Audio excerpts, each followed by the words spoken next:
Hoje é dia 3 de setembro de 2023, domingo, somos da Fraternidade Rosa Cruz em Campinas, São Paulo, Brasil. E nessa reunião de estudos bíblicos Rosa Cruzes de hoje, vamos estudar o quarto capítulo do Evangelho segundo São Mateus, onde são abordados os eventos da vida de Cristo, sendo que hoje nós trataremos o restante dos capítulos. Então vamos tratar dos seguintes assuntos interessantes. Retorno da Galileia, por que Cristo retornou para a Galileia? Vocação dos 4 primeiros discípulos, quem foram os 4 e por que eles foram escolhidos? E o terceiro item, que é o Cristo Jesus ensina e cura. Vamos a alguns avisos importantes que eu estou sempre repetindo para a gente, porque é importante, né? Repetir, inclusive. Nós estamos estudando o Novo Testamento e vamos assim até o Apocalipse. Aí depois que terminarmos, nós começaremos o Antigo Testamento. O material que a gente utiliza é o seguinte: a Bíblia, o material do curso bíblico, assim as pessoas que não fizeram e quiserem fazê-lo junto com essas reuniões seria interessante para aproveitar muito mais a aprendizagem, né? Porque muitas coisas que nós falamos aqui estão no curso, são perguntas inclusive do curso. Os livros de Max Handel e Augusta Voss Handel e os livros da Corine Line.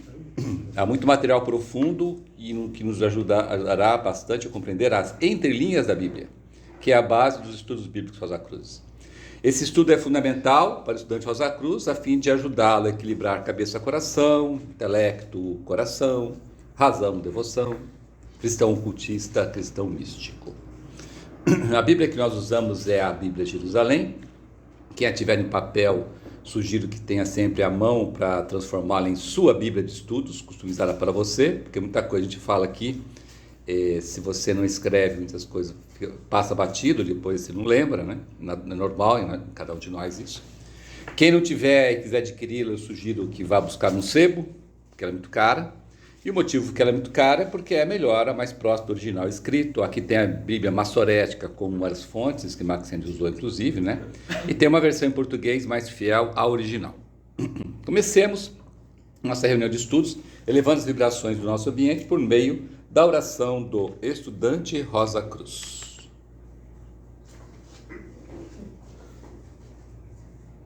Oração do estudante Rosa Cruz. Aumenta o nosso amor por Ti, ó Deus, para que possamos servir-te melhor a cada dia que passa. Faze que as palavras dos nossos lábios e as meditações dos nossos corações sejam sempre agradáveis à Tua presença. Ó Senhor, nossa força e nosso Redentor. Assim seja. Agora vamos à leitura do texto. O texto vai estar na tela. Quem começa? Quinto capítulo do Evangelho segundo São Mateus, versículos 12 até o fim. Ao ouvir que João tinha sido preso, ele voltou para a Galileia e, deixando Nazaré, foi morar em Cafarnaum, à beira-mar, nos confins de Zabulon e Neftali. Para que se cumprisse o que foi dito pelo profeta Isaías: terra de Zabulon, terra de Neftali, caminho do mar, região além do Jordão, Galileia das nações. Esse povo que jazia nas trevas viu resplandecer uma grande luz e surgiu uma aurora para os que jaziam na região sombria da morte.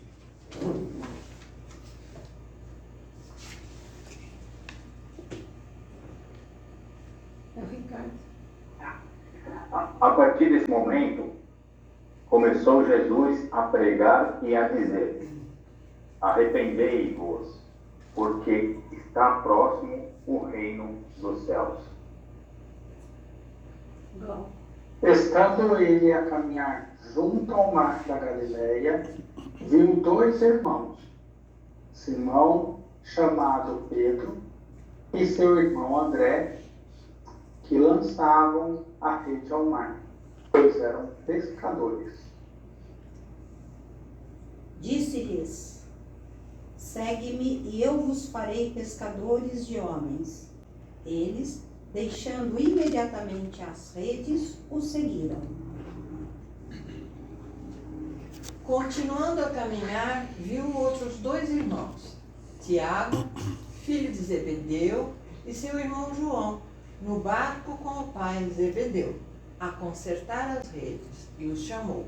Eles, deixando imediatamente o barco e o pai, o seguiram. Jesus percorria toda a Galiléia, ensinando em suas sinagogas, pregando o evangelho do reino e curando toda e qualquer doença ou enfermidade do povo.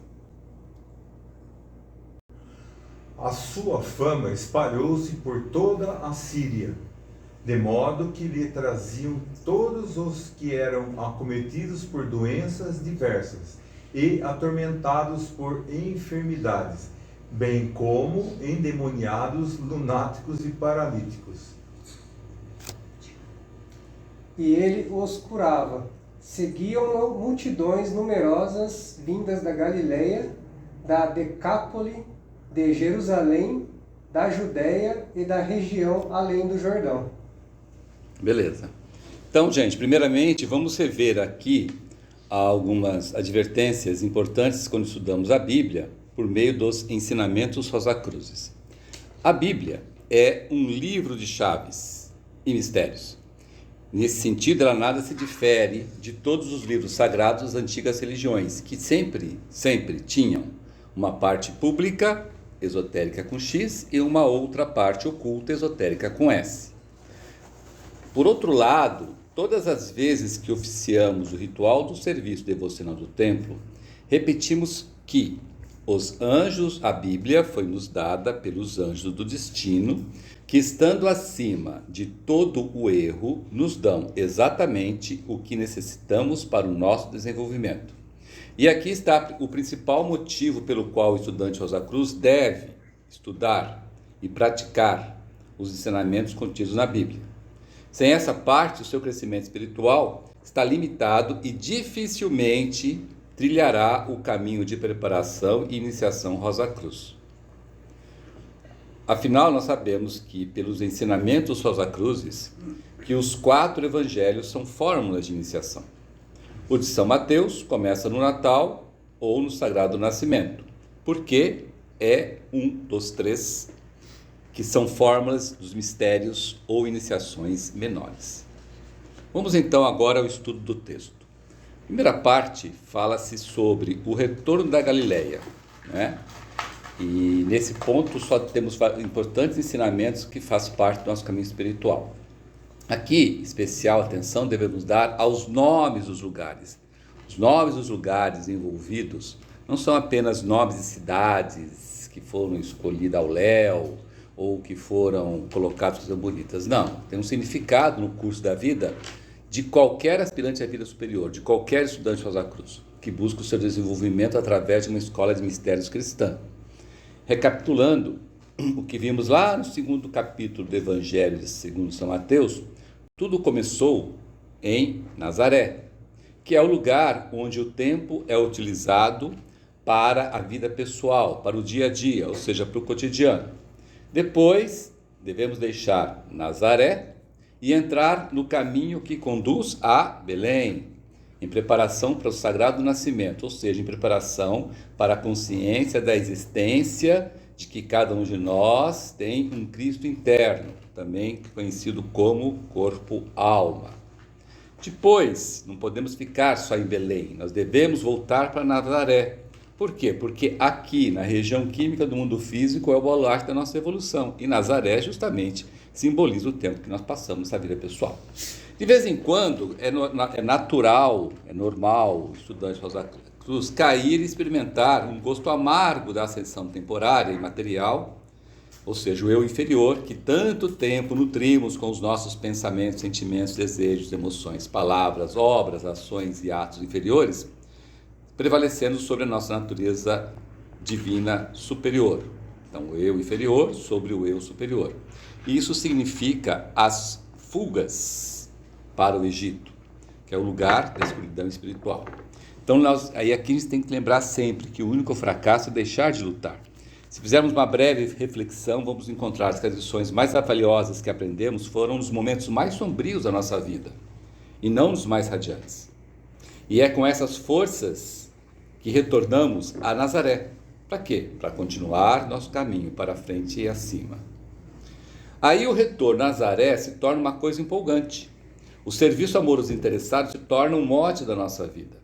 A sensação de caminhar a passos largos da evolução e de se tornar cada vez mais útil como colaborador no plano de Deus, nos empolga dia a dia, nos empurra para cima e para frente. E aí é nesse sentido que surge mais um lugar que tem uma grande significância esotérica, a cidade de Cafarnaum, onde Cristo Jesus, saindo de Nazaré, foi morar. Passados os eventos do batismo da tentação no deserto, que nós estudamos, né? Então partimos para Cafarnaum, com a certeza nascida da testada e aprovada. Servimos amorosamente, curamos e consolamos os que sofrem, os que procuram e que necessitam, para servirmos amorosos e desinteressadamente, consolando todos os que precisam. Afinal, temos a certeza que é nascida da fé. Então isso aí é quando o estudante Rosa Cruz já se tem consciência de trilhar o caminho de preparação e iniciação Rosa Cruz, e normalmente isso acontece quando ele atinge o grau de probacionista e resolve por si só ser um probacionista com P maiúsculo, ou seja, fazer jus à obrigação que ele fez, tá? Cafarnaum é limite com o mar, né? É lá em cima, perto da Galileia, Mar da Galileia. Olha o mapinha lá. Agora vamos estudar o que quer dizer esotericamente com S o ensinamento de Cristo Jesus nessa frase.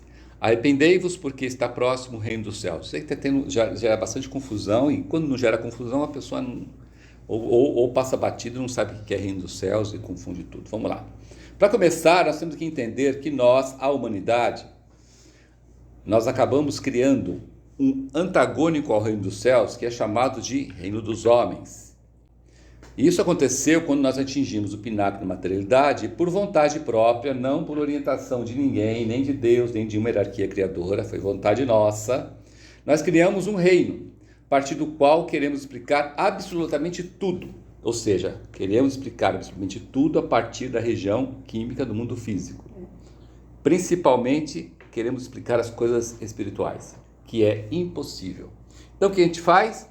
A gente monta instrumentos para medir, e tudo que a gente mede existe, e tudo que a gente não mede não existe, certo? É coisa da cabeça, não é assim que se fala, né?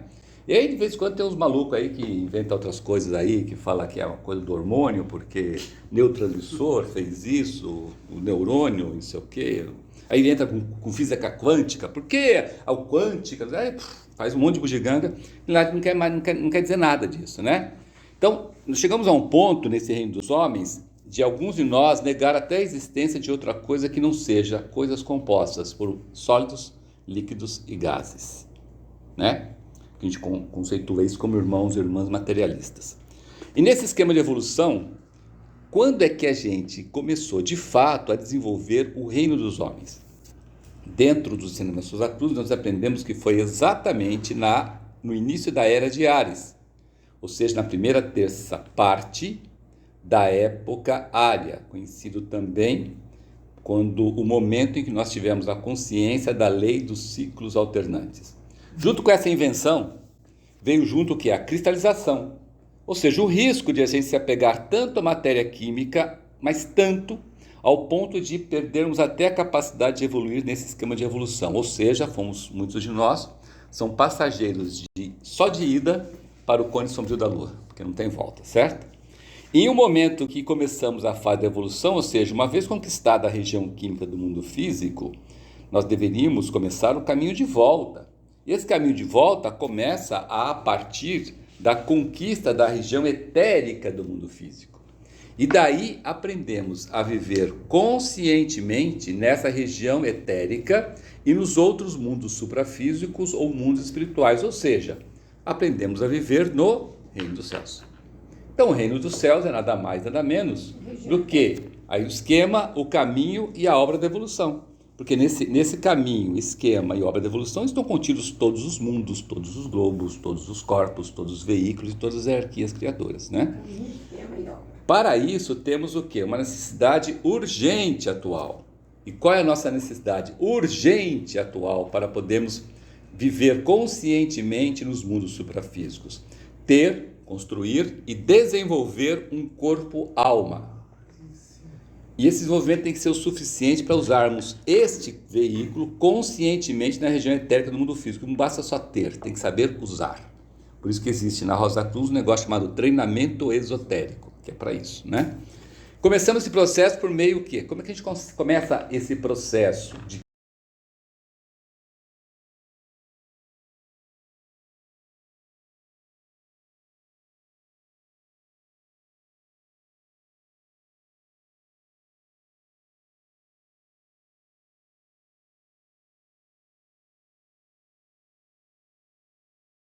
esotérico de retrospecção, como estudante Rosa Cruz, não utiliza o método Rosa Cruz de corpo-alma, um método eficaz e rápido. Pode até construir, mas não utiliza o método. E, portanto, não é tão rápido quanto. Então, começa por quê? Porque, para quem faz esse de retrospecção, sabe que o arrependimento e a reforma íntima é uma das fases do exercício. Muitas vezes a fase mais dolorosa. A fase que a gente mais esquece. Porque a gente quer sempre jogar confete, né? Mas é por aí, né? É nesse sentido que a gente consegue começar a construir o corpo-alma utilizando o método Rosa Cruz, né? E essa prática de nos arrepender é utilizada para quê? Para que a gente consiga, através do método Rosa Cruz, separar corretamente os éteres. Nós já vimos nos estudos anteriores que você pode separar os éteres de maneira correta e de maneira incorreta. Maneira correta é o quê? Os dois inferiores de um lado e os dois superiores do outro. Maneira incorreta, um inferior separado do outro inferior com os outros superiores. Ou os três mais inferiores separados do quarto que é superior. E a gente já viu também que isso causa o quê? Loucura, demência, debilidade mental e até morte, né? E nós estudamos também quais são os métodos que isso acarreta, quais são os métodos que pode levar isso a acarretar, né? Está lá nos nossos estudos anteriores. Então, a primeira coisa é a separação correta desses dois éteres, né? E essa separação nós conseguimos por meio da prática dos exercícios esotéricos Rosa Cruzes. Principalmente, especialmente o noturno de retrospecção e o matutino de concentração. Logicamente que todos os outros ajudam, mas esses dois são fundamentais para ter a segurança de que a separação desses dois éteres ocorrerão de uma maneira tal que o corpo-alma alavanca-se, acelera-se no seu desenvolvimento e nossa capacidade de uso. Por quê? Porque se você fizer bem a retrospecção, você vai ser um auxiliar invisível inconsciente, e aí você vai usar o seu corpo-alma. Se você não fizer bem a retrospecção, você não será um auxiliar invisível inconsciente e você não usará o corpo-alma. Então, uma coisa está relacionada com a outra, né? A segunda coisa a termos atenção para construir o corpo-alma, que precisamos para a gente avançar ao reino de Deus, é alimentar constantemente esse corpo-alma. E essa alimentação é fácil, porque é só repetição.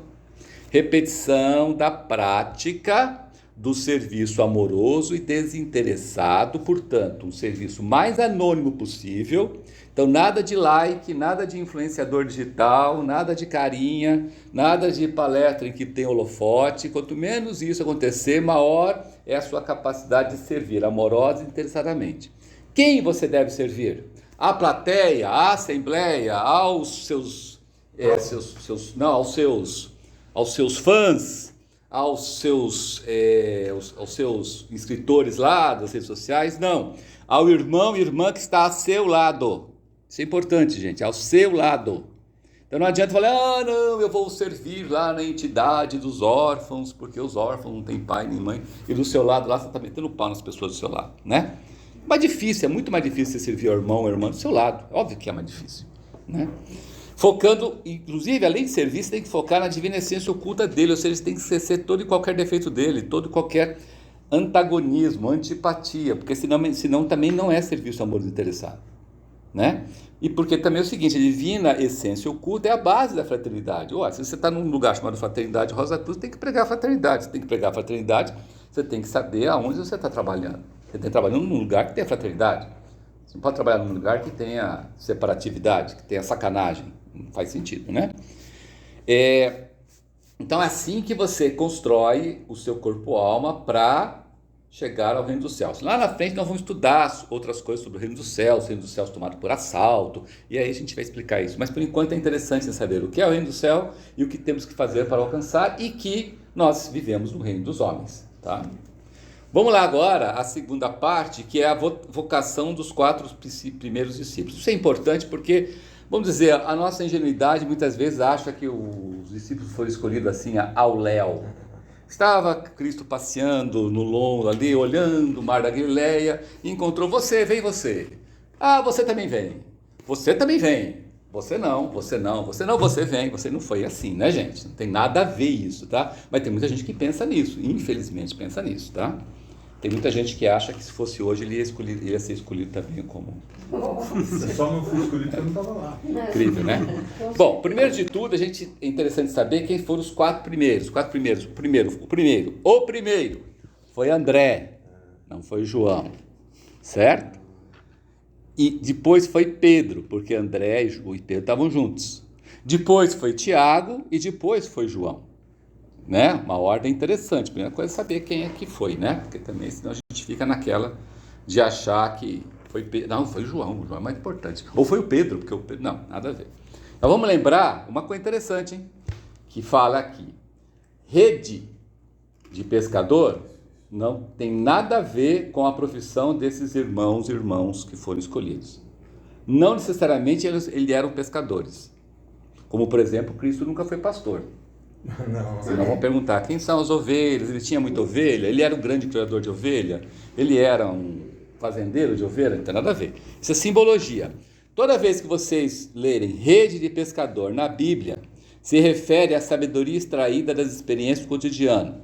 Ou seja, quer dizer o seguinte, que o pescador, entre aspas, é aquele que despertou espiritualmente para o significado da existência física. Ou seja, ele está tecendo o seu corpo-alma. Né? Toda vez que nós vamos ver isso, estava consertando a rede, o que ele estava fazendo? Desenvolvendo o seu corpo-alma, trabalhando no seu corpo-alma. Mas não estava trabalhando de fora, tem o corpo-alma que ele estava lá trabalhando, não. Corpo-alma. Ele despertou espiritualmente. Então, o propósito da existência física não é felicidade, é a descrição de experiência, isso é despertar espiritualmente. Carlos, então, quando Cristo encontra os irmãos, ele encontrou naquele momento para começar a ir com eles, mas eles já estavam fazendo a rede, já estavam crescendo. Estavam fazendo porque a grande maioria dos discípulos eram já discípulos de João Batista. E João Batista, além do maior dos profetas, ele era um instrutor. Sim. De preparação para o Cristo. Sim. Né? Então, por aí. Lembrando então que esse João, irmão do Tiago, é João Evangelista. É o Batista. O Batista foi instrutor de João, de Pedro, de André, de Tiago e de vários outros, tá? Não todos. Depois nós vamos ver isso na frente, tá? Por enquanto, esses 4, sim. Esses 4 eram discípulos de João Batista. Para efeito de ilustração, só para efeito de ilustração, tá? A gente vai utilizar as pinturas feitas por El Greco, pintadas entre 1610 e 1614, só para efeito de ilustração. Eles não eram desse jeito, tá? Como lemos nesse trecho do capítulo 4, primeiro, André, filho de Jonas, irmão de Simão Pedro, foi o primeiro discípulo a ser escolhido. Vemos lá, né? Ele é o apóstolo que representa a humildade e a auto-abnegação. Apesar de ter sido o primeiro a ser escolhido, jamais se tornou um dos mais íntimos do círculo espiritual dos apóstolos, dada a sua humildade, dada a sua auto-abnegação. Contentou-se sempre em brilhar a glória refletida pelo seu irmão mais novo, que era Pedro. Sonhos e anseios pelas coisas do Espírito, o elevaram cedo a ser um dos seguidores de São João Batista, até como eu falei, tá? Deste modo, ele se preparou para um serviço mais elevado e profundo, que era servir ao Mestre Supremo, a Cristo. A Bíblia, misticamente, descreve a sua preparação quando cita que ele estava lançando redes quando chegou Cristo, ou seja, já estava trabalhando no seu corpo, alma, né? O segundo a ser escolhido, como nós lemos lá, né, foi Pedro, irmão de André. Pedro foi um dos 3 mais avançados apóstolos de Cristo Jesus. Quem foi os outros 2? Nós vamos ver. O instável, o homem onda, oscilando entre o juramento de fidelidade e a negação. E mesmo assim, ele foi um dos mais elevados apóstolos. Lembrando o seguinte, que Pedro era, como essênio, ele era aquele que dizia quem é que podia entrar, quem não podia entrar na comunidade essênia, porque a comunidade essênia é pré-cristã. Então as pessoas tinham que ter uma certa condição de afrouxamento do corpo vital em relação ao corpo denso, e o nosso querido Pedro já tinha visão etérica para isso, bem antes de Cristo. Você vê ele elevado. E mesmo tendo essa elevada estatura, você vê que ele expressa os defeitos dele em relação às dúvidas. Juramento, fidelidade, negação, nós vamos ver isso da frente, tá? Pedro foi também um dos 2 que uma vez que pela fé se despertou internamente o princípio crístico, ele tornou-se uma rocha da iniciação sobre a qual se fundou a igreja. Ele era um iniciador, né? Nos mistérios de Cristo, ou seja, nas iniciações maiores. Por meio do arrependimento e da purificação do coração, ele conseguiu se elevar, ou elevar a sua consciência, mas tão alto, que essa elevação de consciência o permitiu estar logo preparado para receber um auxílio na mais elevada iniciação, ou seja, a 4ª iniciação maior. Certo? E que misticamente está simbolizada entre, nós vamos ver isso à frente, tá? Entre o evento ressurreição e o evento ascensão, tá? Não vamos ver à frente. Agora, olha que coisa interessante que liga Pedro aos outros 3. Pedro foi um dos 3, antes disso ele considerava, a maior honra que Pedro considerava era seguir o Cristo e a servir sua causa. E essa definição chegou depois que ele atingiu o fundo do poço, na negação. Depois da negação. Ele negou 3 vezes. Exatamente, né? Mas isso nós vamos ver à frente também, tá? Agora, Pedro foi um dos 3 que, primeiro, teve o privilégio de ver diretamente a glória arcangélica, a glória do arcanjo Cristo, no Monte da Transfiguração na Galileia. Vamos ver isso com detalhe à frente. Também foi um dos 3 que Cristo deu a evidência dos seus poderes sobrenaturais e sua glória celestial. E também foi um dos 3 que teve e tem o privilégio de preparar o caminho para qualquer um que, em qualquer tempo futuro, deseje ou desejasse seguir os passos de Cristo. Olha a grandeza desse ser. Exato. Bom, próximo escolhido foi Tiago, né? Irmão de João. Tiago, irmão de João Evangelista, foi um dos 3 mais avançados apóstolos de Cristo Jesus. Quem foram os outros 2? Outros 2 não, quem for o próximo, porque o outro já foi Pedro, certo? Né? Cristo Jesus o chamava de filhos do trovão, ou Boanerges. Chamava ele, tanto ele quanto o irmão dele, São João, porque eles eram extremamente de iniciativa rápida, forte e decidido. E eles eram aquele tipo de cara que não guardava desaforo para casa, certo? Ele representa a suprema qualidade de esperança que nasce eternamente no peito do ser humano. E também ele é um dos 3 que simboliza as qualidades do amor, da fé e da esperança, né? Pois essas 3 qualidades, elas se tornam manifestadas como trabalhos realizados dentro da consciência do estudante Rosa Cruz, ou seja, dentro da consciência de um verdadeiro aspirante à vida superior. Também, e obviamente através da expressão dessas 3 qualidades, qualquer um se torna capaz de acompanhar Cristo nas suas obras mais elevadas e maravilhosas. Fé, esperança e amor, né? E, obviamente, Tiago, assim como Pedro, foi um dos três que viu diretamente a glória arcangélica, a glória do arcanjo Cristo, no Monte da Transfiguração na Galileia. Cristo deu evidência de seus poderes sobrenaturais em sua glória celestial. E também Tiago foi outro também que teve o privilégio, e tem o privilégio, de preparar o caminho para qualquer um que a qualquer momento futuro deseje seguir ou desejar seguir os passos de Cristo. Bom, o próximo escolhido... Existe uma significação desses três estarem lá no Monte da Transfiguração. Porque são os três mais elevados. Mas não só isso também, né? Não, foi os três mais elevados. Os três mais elevados, mas... Dos 12 foram os três que aprenderam tudo o que tinha que aprender no cristianismo durante a estada de Cristo aqui. Porque muitos outros aprenderam depois, né? Conseguiram se qualificar depois. Esses três conseguiram se qualificar durante a vida de Cristo. Então Cristo foi o iniciador deles direto. Os outros foi ao longo, foi depois que Cristo morreu, né? Alcançaram também, mas foi depois que Cristo morreu, né? Porque lembra, depois tem uma passagem que o Cristo fala que saiam de 2 em 2, saiam pelo mundo, né, pregando o evangelho e curando os enfermos. Então esses daqui já não precisavam, tanto é que Tiago nem saiu de Jerusalém, né? João ficou por ali mesmo, Pedro foi até Roma, né? E André nem saiu. Então não precisou, porque já tinham atingido essa elevada, não precisava fisicamente ir lá nesses lugares. Eles podiam ir com seu corpo e alma, né? E fazer um trabalho muito mais abrangente e eficaz do que você ter que caminhar com o seu corpo denso até chegar lá, certo?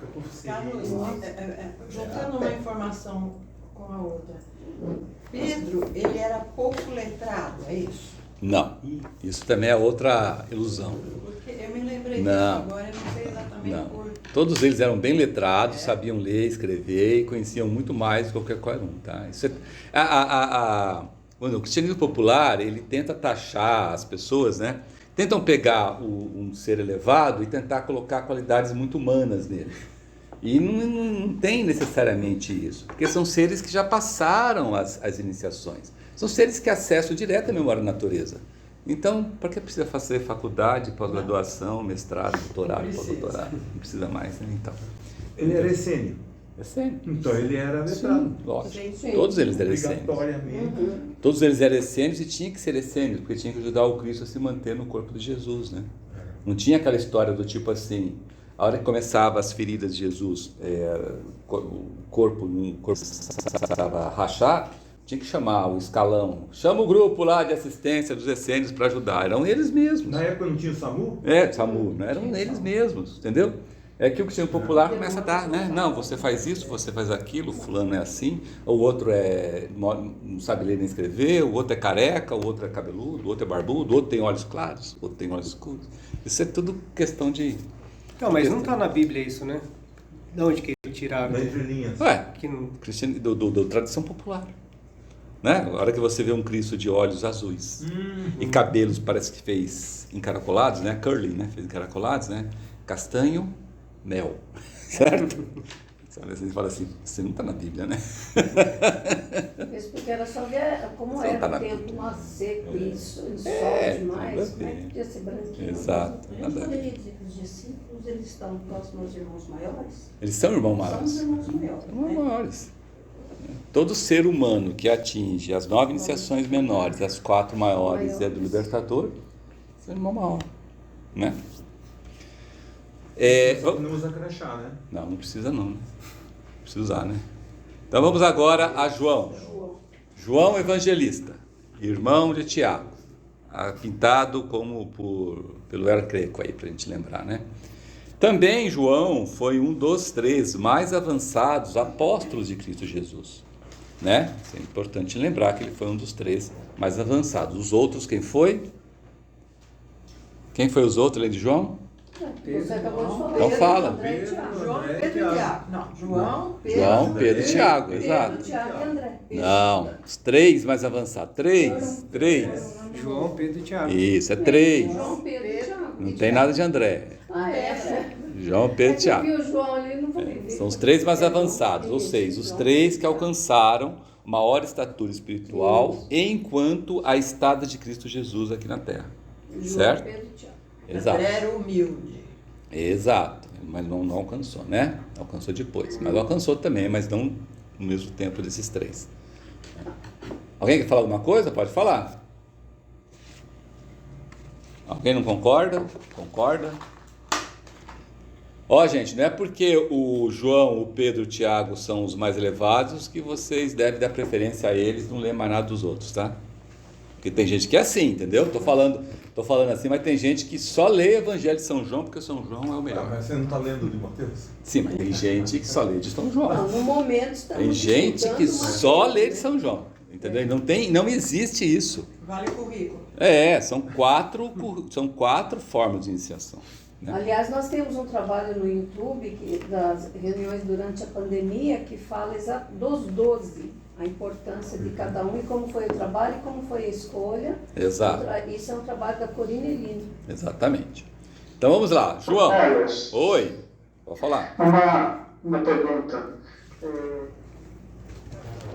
Vivenciou, obviamente, muitos e muitos anos depois, Santo Antônio, quando ele também decidiu largar tudo e seguir. Total. É similar ao que os apóstolos, nesse caso aí, que a gente vai, que você vai falar na frente? Decididamente não. Não, porque veja bem, tantos outros irmãos e irmãs que atingiram limiares superiores de desenvolvimento, né, não necessariamente atingiram os mesmos graus dos discípulos. Né? Inclusive, muitos desses discípulos, irmãos maiores, foram instrutores desses irmãos que também atingiram grandes graus. Né? Não esquecendo que tem alguns desses irmãos que à frente vieram com esses nomes, que eram nada menos, nada mais do que renascimentos desses discípulos. Né? Certo?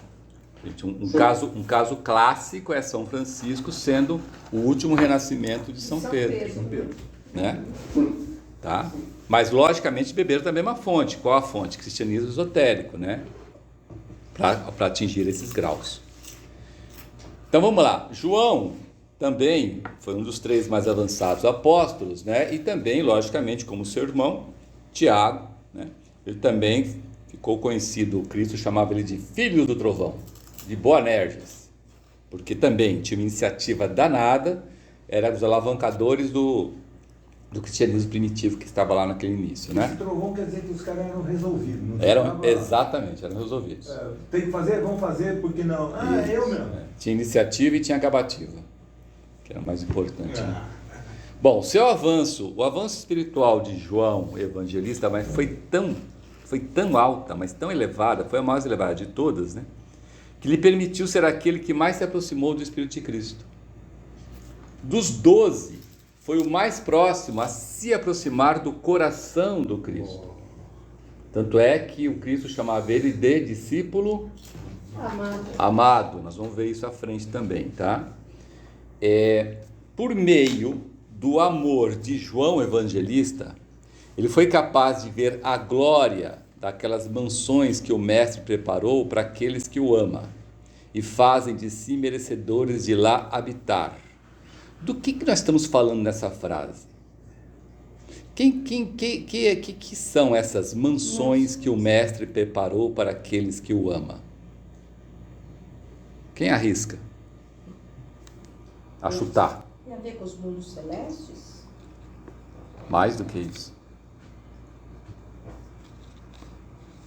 Tem a ver com o quê?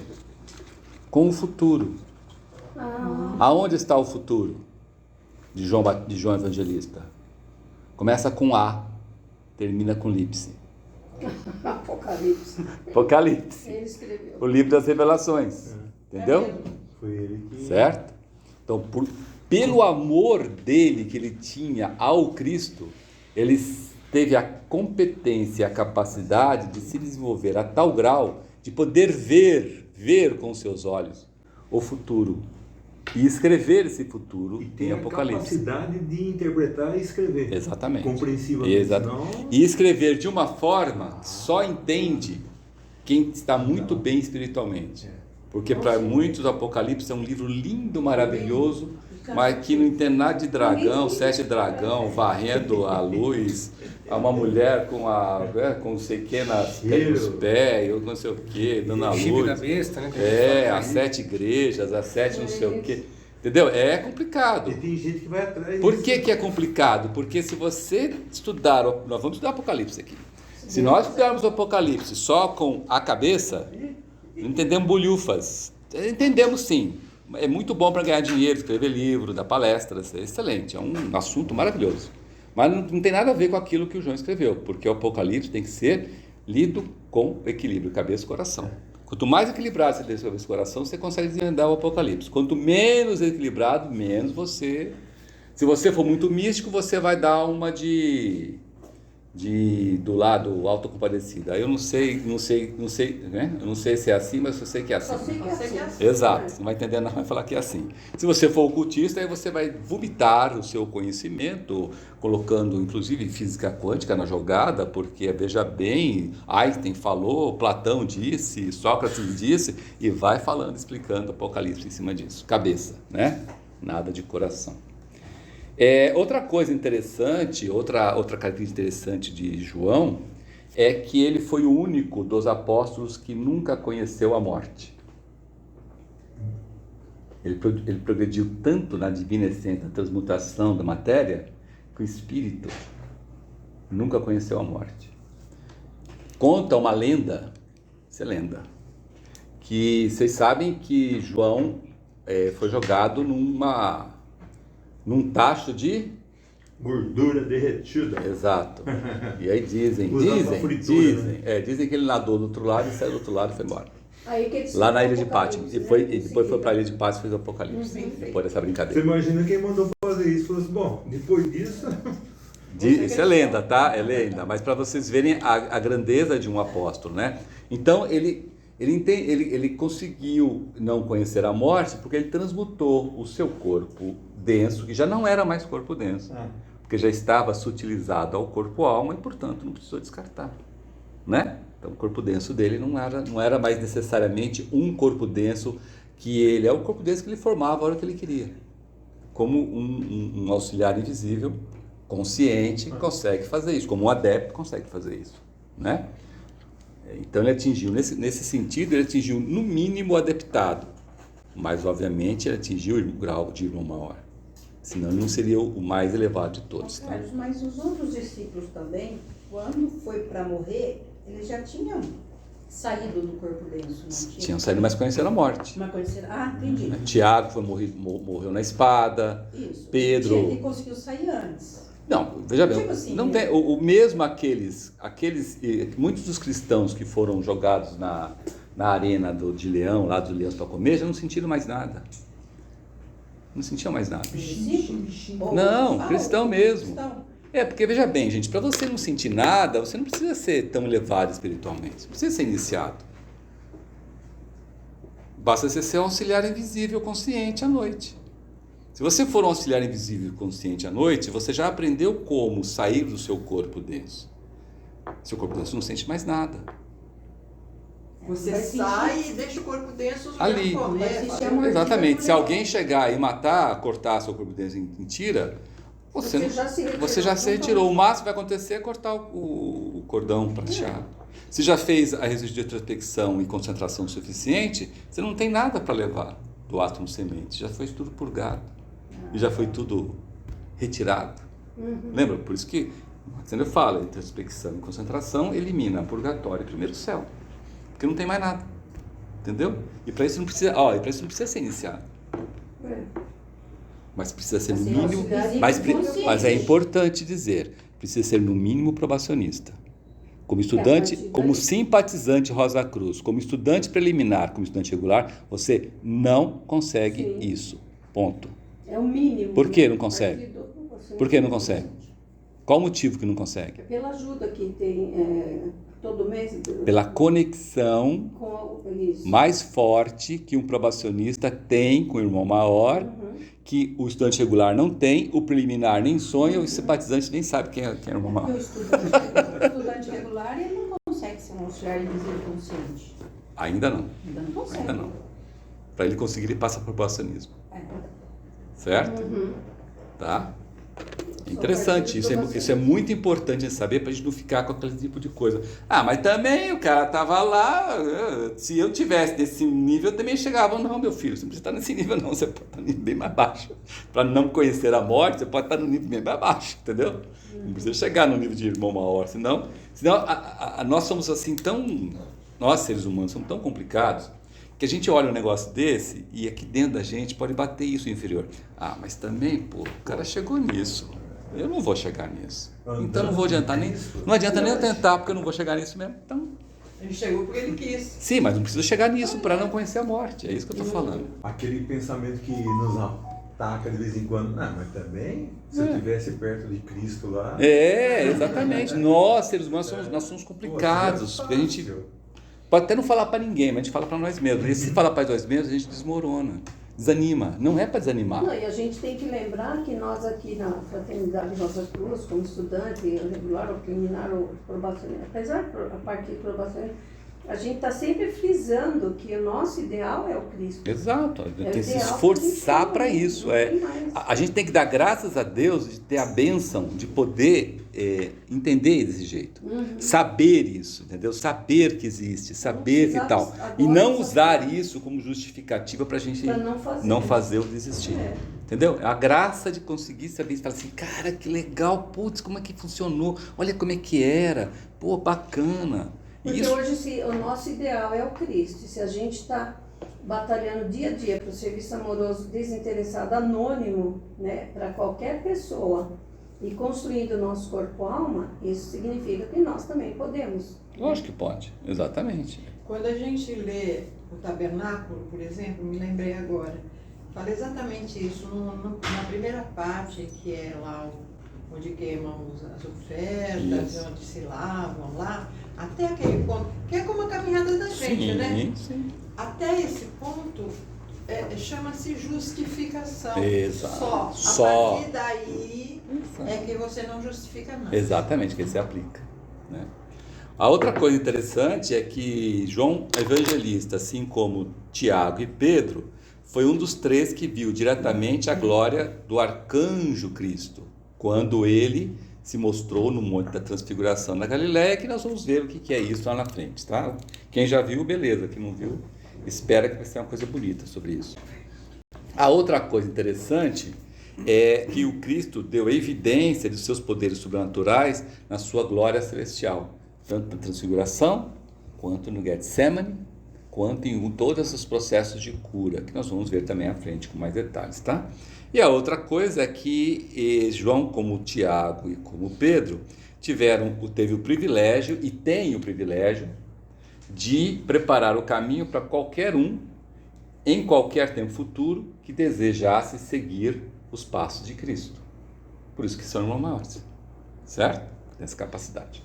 Bom, última parte para terminar, vamos falar sobre pregando o evangelho do reino e curando. Cristo pregando o evangelho do reino e curando na Galileia. O que significa esse negócio, né?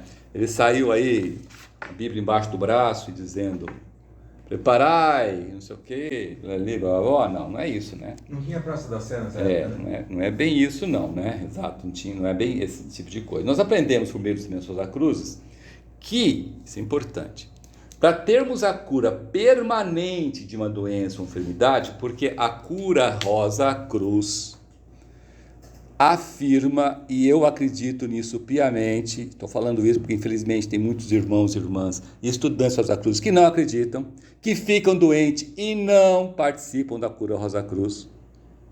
Muitas vezes inclusive têm vergonha de falar que está doente, se esconde, que é pior ainda, né? Então, a cura permanente de uma doença ou enfermidade, e eu afirmo mais do que isso, porque a cura Rosa Cruz afirma isso, eu acredito, não existe doenças incuráveis. Existe paciente que não quer ser curado, e isso existe. Doença incurável não existe.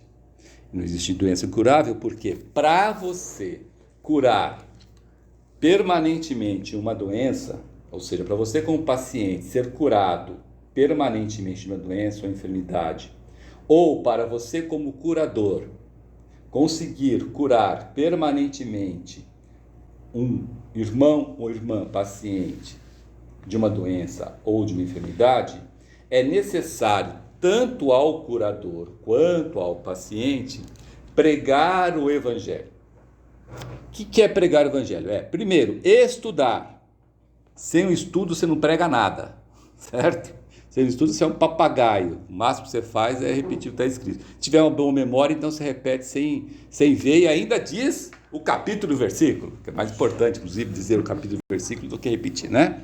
Então, estudar. E uma vez estudando, promulgar os ensinamentos cristãos da cruz. Por meio de exemplo na sua vida.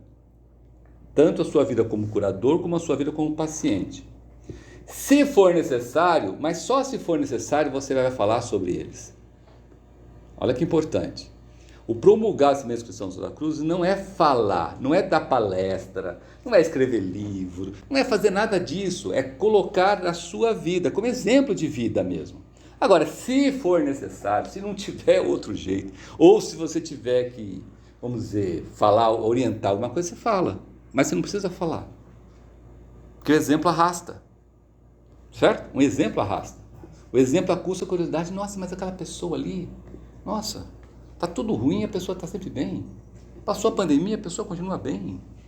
Pô, não sei o quê, eu sou invejoso pra caramba, tento puxar o tapete dela, pisar no pescoço dela e não consigo, ela continua bem. Não consegue. Pô, mesmo com a minha inveja, meu olho gordo, mesmo não sei o que, eu não consigo. Já sequei a arruda na casa dela, já sequei pimenteira e não consigo derrubar. Olho gordo. Exatamente, entendeu? Então, o exemplo da vida. Exemplo da vida. Né? Vem aqui, faz o ritual, ajuda a manter a egrégora, aumenta a egrégora, se desloca para cá, entendeu? As facilidades que existem hoje de remoto, de estar na sua casa e tal, é apenas exceção, quando você tem um problema, ai, puta, quebrou o carro, estou passando bem, parari, pararó. Mas por que existe centro Rosa Cruz? Para manter egrégora, no ritual daqui. Não é para juntar, comer amendoim, comer pipoca, não é não. É para manter a egrégora. Que essa egrégora é usada para quem? Para quem precisar. Lembra, quando você está num centro Rosa Cruz fazendo o ritual, no momento da concentração, aquele seu pensamento, ele atravessa pelo símbolo que está aqui e chega ao símbolo que está lá no templo da Rosa Cruz, que é colhido pelos irmãos maiores. 24 horas. A eficácia desse processo na sua casa reduz em 1 milhão. Reduz em 1 milhão, 1 milhão abaixo. Enquanto aqui é uma chama, lá é uma faísquinha. Certo? Então, a gente tem que entender isso, e a maioria das pessoas não entendem, né? E essa egrégora, ela forma a força curativa, que é transformada em panaceia espiritual, colhida pelos irmãos maiores, a todo minuto. Por quê? Em qualquer lugar do mundo, agora é 18h30, certo? Alguém está fazendo o ritual, alguém está gerando, e os irmãos maiores estão colhendo. 24 horas por dia. Tantos irmãos escrevem, né, para o nosso centro, falando que triste que é estar longe do nosso centro aqui, porque gostaria de participar. Estar longe de um centro, né? De um fazer o ritual junto com a gente. E quem pode, não vem. Porque, o importante é o ritual. Então, se a pessoa chega e fala assim, olha, não tenho tempo de vir na reunião, mas eu venho para o ritual. Vem para o ritual, faz o ritual, vai embora. Quantos minutos? 20 minutos? 30 minutos, máximo. Por causa do elevador, 30 minutos com o elevador, né? Sobe e desce. 30 minutos com o elevador, né? Se não cantar, mais. Pô, se você não consegue disponibilizar 30 minutos do seu tempo para vir aqui fazer o ritual, o que você está fazendo na Fraternidade Rosa Cruz? Pergunta para você mesmo. É uma pergunta que você tem que fazer para você mesmo. Não é para ninguém, não. O que você está fazendo? Né? Está com medo de sair e cair a maldição Rosa Cruz? Não existe maldição Rosa Cruz. Né? Novidade, não existe maldição Rosa Cruz. Mas vamos voltar aqui à cura. Então, estou terminando. Bom, eu já. não tenho certeza do que eu vou falar, mas é a intuição minha. A cura não é só do corpo físico, é a cura integral. Não, você é curado a cura, veja bem, a cura Rosa Cruz cura o corpo vital, certo? A consequência no corpo denso é uma participação do paciente. Vamos lá, primeiro então pregar o evangelho, segundo curar os doentes, tanto o curador quanto o paciente. Porque o paciente, ele cura, ele recebe a cura para ele e ele tem que dar a cura. Tá? Ele mesmo doente, ele tem que dar cura. É um ciclo virtuoso, entendeu? a bênção é tão grande nele, ele tem que ficar tão regozijante que ele deseja participar da cura de irmãos, inclusive pode estar até pior do que ele. Entendeu? Então é esse processo, esse círculo virtuoso é que muitas vezes escapa, as pessoas não atendem isso, né? É uma coisa meio contrassenso. Para você ser curado, primeiro você tem que ajudar. Tem que ajudar. Por isso que todo o processo de cura Rosa Cruz, quem participou sabe disso, exige o engajamento do paciente no processo. E não apenas ele, estou recebendo. Bota a mão aqui, estou recebendo a cura, não preciso fazer nada, não se mexe, não pisca, não respira. Não vou morrer se eu não respirar. Entendeu? Não é assim. A cura é uma coisa ativa, não é uma coisa passiva. E as pessoas normalmente só confundem, acham que é só assinar. Reza para mim, reza para mim. Vou escrever meu nome aqui no papelzinho, bota o papelzinho aqui para você curar. Não, que isso aqui não é cristianismo popular, isso aqui chama cristianismo esotérico, né? Bom, por que isso, né? Porque por meio da pregação do evangelho, ou seja, da promulgação dos ensinamentos cristãos na sua vida, nós alcançamos uma compreensão interna das leis de Deus. Então a gente começa a entender o que é a lei de Deus, o que é a lei dos homens, o que é reino dos homens, o que é reino dos céus, o que é a lei da vida, o que é a lei da natureza, a gente começa a entender lei de causa e efeito, lei de consequência, a gente começa a entender isso, compreender que existe uma lógica nesse negócio. E por que eu avanço? Porque eu estou de acordo com a lógica. Se eu não estou de acordo com a lógica, eu não avanço. São leis, né? Leis de Deus. Vai brigar com a lei de Deus? Vai chamar um advogado para mudar, revogar a lei de Deus? Não existe isso. Então, a primeira coisa é você conhecer. Então, você compreende internamente isso. Você torna isso um hábito. Você torna isso uma virtude. Uma coisa que você repete assim no automático, entendeu? Como dirigir, por exemplo. No início você dirige todo torto. Daqui a pouco hoje você pega o carro, sai, acabou. Você nem está lembrando mais do que você fez. É assim que essa compreensão interna é isso, né? E, ou por outro lado também, por meio da aplicação e da retribuição. A aplicação, você está aplicando, e retribui a esse esforço, né? E alcance para você se buscar a capacitação e a prática e curar os irmãos e as irmãs doentes. Também. Então é um ciclo virtuoso. Não é um processo passivo, né? Aliás, sobre isso saiu quinta-feira agora, foi publicado e colocado, né, à disposição no site, um texto exatamente falando sobre isso, como curar. Como curar, exatamente. Ou seja, o curador também é um promulgador dos ensinamentos cristãos. Ou seja, o paciente também é um promulgador dos ensinamentos cristãos. E isso é exatamente que é feito hoje. Isso que o Cristo fez lá atrás, pregando o evangelho do mundo e curando, é exatamente o que a cura Rosa Cruz faz. Ela segue fielmente e rigidamente o método de cura ensinado por Cristo. E por isso que ao longo desses mais de um século que a cura Rosa Cruz começou a ser praticada na região química do mundo físico, tem obtido sucesso na cura de milhões de irmãos e irmãs doentes e enfermas. Mas por que não é promulgado isso? Justamente porque anônimo, amorosa, desinteressadamente. Não interessa, né? Agora, se você está doente e quer ser curado, está aqui o método. Agora, se você não acredita, é melhor nem começar no método, certo? É melhor você continuar doente, porque tem muita gente, irmão e irmã, que adora ficar doente e que precisa ficar doente. Se tirar a doença dela, ela morre, por incrível que pareça. Como é que você pode pensar em que tem uma pessoa que você tira a doença, ela morre? Morre. Incrível, né? Ilógico. Bom, gente.